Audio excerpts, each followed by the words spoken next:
السلام علیکم ورحمۃ اللہ وبرکاتہ۔ بسم اللہ الرحمن الرحیم۔ صبح کے پیغام کی آج کی قسط میں سید سعدی قاسمی اس وقت آپ کے روبرو ہوں۔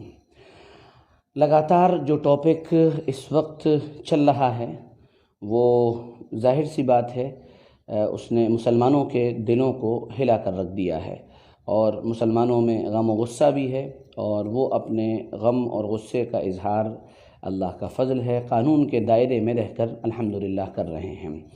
آج کے اپنے اس پیغام میں ایک دوسرے سوال کا جواب دینے کی کوشش کروں گا جو ایک نیوز چینل پر آ کر طارق فتح نام کے لبرل نے کیا تھا۔ یہ آدمی بھارت میں پڑا ہوا ہے اور اس کو بہت خاص مقاصد کے تحت یہاں لایا گیا ہے، یا جہاں بھی ہو اس کو کچھ خاص مقاصد کے تحت استعمال کیا جا رہا ہے۔ اس نے اپنے انٹرویو میں یا یہ کہیے ڈیبیٹ میں یہ سوال کھڑا کیا تھا کہ قرآن کرونالوجی میں نہیں ہے۔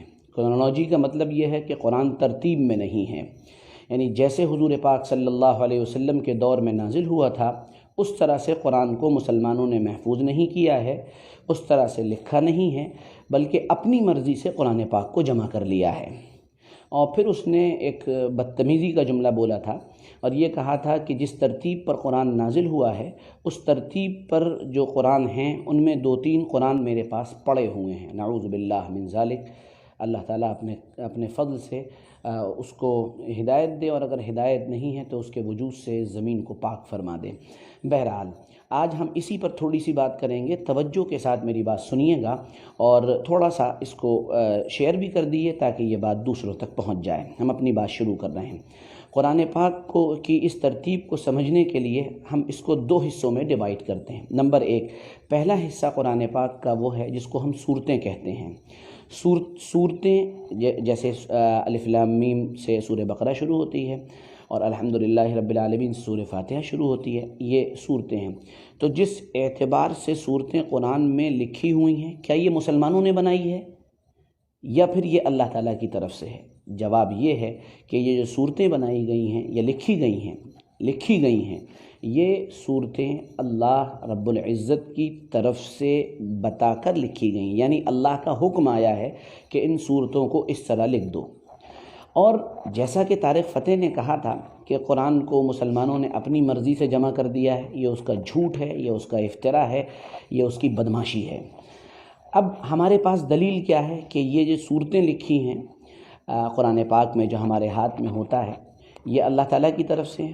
اس کی دلیل یہ ہے کہ حضرت عثمان رضی اللہ عنہ کے دور میں قرآن پاک کو اس طرح باقاعدہ جمع کیا گیا تھا، اور یہ جو اس کی صورتیں لکھی گئی تھیں اس کو لکھنے کی دلیل حضرت عثمان رضی اللہ عنہ نے حضور پاک صلی اللہ علیہ وسلم کی اس تلاوت کو بنایا تھا جو حضور پاک صلی اللہ علیہ وسلم نے اپنے انتقال سے آخری رمضان میں، یعنی جس رمضان کے بعد آپ کا انتقال ہو گیا اس رمضان میں جس ترتیب سے قرآن پاک جبرائیل علیہ السلام کو سنایا تھا، بالکل اسی ترتیب سے قرآن پاک کی صورتوں کو حضرت عثمان رضی اللہ عنہ نے لکھا ہے۔ اچھا، اب اس کی دلیل کہ یہ کیسے لکھا ہے، کوئی دلیل میں وہ بھی دے رہا ہوں۔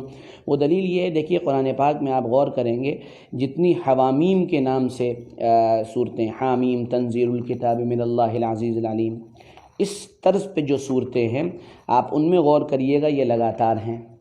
طواسیم، تاسیم، میم، تلک آیات الکتاب، اس طرز کی جو صورتیں ہیں جو ایسے شروع ہو رہی ہیں وہ بھی لگاتار ہیں۔ لیکن اس کے مقابلے میں جب آپ مسبحات کو پڑھیں گے، سبح للہ ما فی السماوات یا یسبح للہ ما فی السماوات، جب آپ ان کو پڑھیں گے تو آپ محسوس کریں گے کہ ان میں ترتیب نہیں ہے بلکہ ان کے بیچ میں کوئی دوسری صورتیں بھی آ گئی ہیں۔ یہ اس کی دلیل ہے کہ قرآن پاک کی صورتوں کی ترتیب اللہ نے بتائی ہے کہ یہاں اور ایسے اس کو لکھا جائے۔ حضرت عثمان رضی اللہ عنہ نے حضور پاک صلی اللہ علیہ وسلم کے آخری عرضہ یعنی آخری دور میں جو قرآن پاک آخری رمضان میں جبرائیل علیہ السلام کو سنایا تھا، اس اعتبار سے قرآن پاک کو مرتب کر دیا۔ ٹھیک ہے، اور اہل علم جانتے ہیں کہ جو حضور کا آخری عمل ہوتا ہے وہ پچھلے تمام جتنے اعمال ہوتے ہیں ان کے لیے اکثر و بیشتر ناسخ ہوتا ہے، یعنی ان کو وہ ختم کر دیتا ہے۔ تو طارق فتح کے لیے پہلا جواب اور پہلا ہتھوڑا اس کے منہ پر یہ ہے کہ بھائی جب تجھے معلوم نہیں ہے دین کے بارے میں تو صرف اعتراض کر کے لوگوں کو گمراہ مت کر، پہلی بات۔ اب دوسری بات، جو آیتیں ہیں جیسے ہر صورت کے اندر کسی میں 110، کسی میں 100، کسی میں 4، کسی میں 5 آیتیں ہیں، کیا ان کی ترتیب بھی اللہ تعالیٰ کی طرف سے ہے؟ جواب یہ ہے کہ ان کی ترتیب بھی اللہ کی طرف سے، یعنی اللہ تعالیٰ نے یہ بتایا ہے کہ یہ یہاں پر رکھی جائے گی، یہ یہاں پر رکھی جائے گی۔ اور اس کی دلیل میں آپ کو دے رہا ہوں۔ اس کی دلیل یہ ہے کہ قرآن پاک کی آخری آیت جو تقریباً تمام مفسرین کے نزدیک آخری آیت ہے، وہ آیت ہے وَاتَّقُوا يَوْمًا تُرْجَعُونَ فِيهِ إِلَى اللَّهِ۔ اب یہ آخری آیت ہے۔ اب ہونا تو یہ چاہیے کہ یہ بالکل قُلْ أَعُوذُ بِرَبِّ النَّاسِ کے بعد میں ہوتی، کیونکہ یہ آخری آیت ہے، لیکن جبرائیل علیہ السلام تشریف لائے اور جبرائیل علیہ السلام نے آ کر ارشاد فرمایا کہ اس آیت کو، یہ جو آیت میں بتا رہا ہوں، اس آیت کو باقاعدہ آپ سورہ بقرہ میں سود کی آیات کے بعد لکھ دیجئے، لکھوائیے۔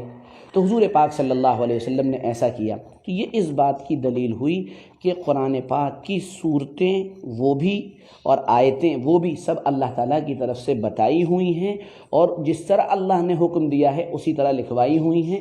اسی لکھنے کو، اللہ کے حکم سے لکھنے کو ہمارے اہل علم کی زبان میں توقیفی ترتیب کہا جاتا ہے، یعنی اللہ کی طرف سے ہے۔ ان دو باتوں سے یہ بات سمجھ میں آ گئی ہوگی کہ طارق فتح نے جو اعتراض کیا ہے وہ صرف اعتراض ہے اور لوگوں کے ذہن کو بھٹکانے کی کوشش ہے۔ اب آخر میں قرآن پاک کی تعریف بیان کر دے رہا ہوں، ڈیفینیشن، تاکہ وہ بھی کلیئر ہو جائے۔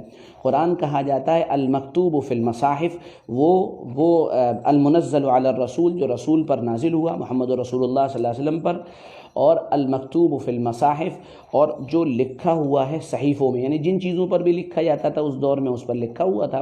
اور اس کے بعد المنقول عنہ نقلا متواترا بلا شبہۃ، حضور پاک صلی اللہ علیہ وسلم سے لے کر آج تک قرآن پاک لگاتار بغیر کسی شک اور شبہ کے نقل ہوتا چلا جا رہا ہے۔ ایک ذرے میں بھی کسی شک کی گنجائش نہیں ہے، جو شک کرے گا وہ کافر ہو جائے گا۔ اب رہ گیا یہ ساری بحث، یہ سارا خلاصہ میں نے کہاں سے آپ کے سامنے پیش کیا ہے، تو اہل علم کے لیے عرض کروں گا یہ پوری بحث ملا علی قاری رحمۃ اللہ علیہ نے مرقات کے اندر فرمائی ہے، وہاں جا کر اس کو دیکھا جا سکتا ہے۔ میں امید کرتا ہوں کہ میرا یہ پیغام آپ کو آج پسند آیا ہوگا، اور طارق فتح یا اس طرح کے لبرلز جو اعتراض کرتے ہیں وہ بھی آپ کے سامنے آ گئے ہوں گے۔ کمنٹ باکس میں ہمارے ایک بھائی نے کہا تھا کہ ان سے ایک ہندو نے سوال پوچھا ہے کہ یہ قرآن کرونالوجی میں کیوں نہیں ہے، اس کا بھی جواب یہ ہو گیا ہوگا۔ اللہ تعالیٰ اپنے کرم سے، اپنے فضل سے ہمیں سچا اور پکا ایمان نصیب فرمائیں، قرآن کا تعلق نصیب فرمائیں، اور اللہ اپنے کرم سے اپنے رضا والے کاموں میں لگنا آسان فرمائیں، اور ان بدبختوں سے، ان کمبختوں سے، ان ذلیلوں سے جو اسلام پر اور دین پر بلا سمجھے اعتراض کر رہے ہیں، اللہ ہم سب کو محفوظ فرمائیں۔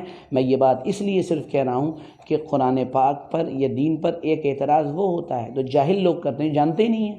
یہ وہ لوگ ہیں دوسرے طرح کے جو جانتے ہوئے اعتراض کر رہے ہیں۔ اللہ ہم سب کو عمل کی توفیق عطا فرمائے۔ درخواست کروں گا کہ پیغام کو زیادہ سے زیادہ شیئر کریں تاکہ یہ بات سب تک پہنچے۔ بہت بہت شکریہ، اپنے کمنٹ سے نوازیں، اچھے کمنٹس کریں، آپ کا ایک کمنٹ بھی ہمیں موٹیویٹ کر دیتا ہے۔ جزاکم اللہ، السلام علیکم ورحمۃ اللہ وبرکاتہ۔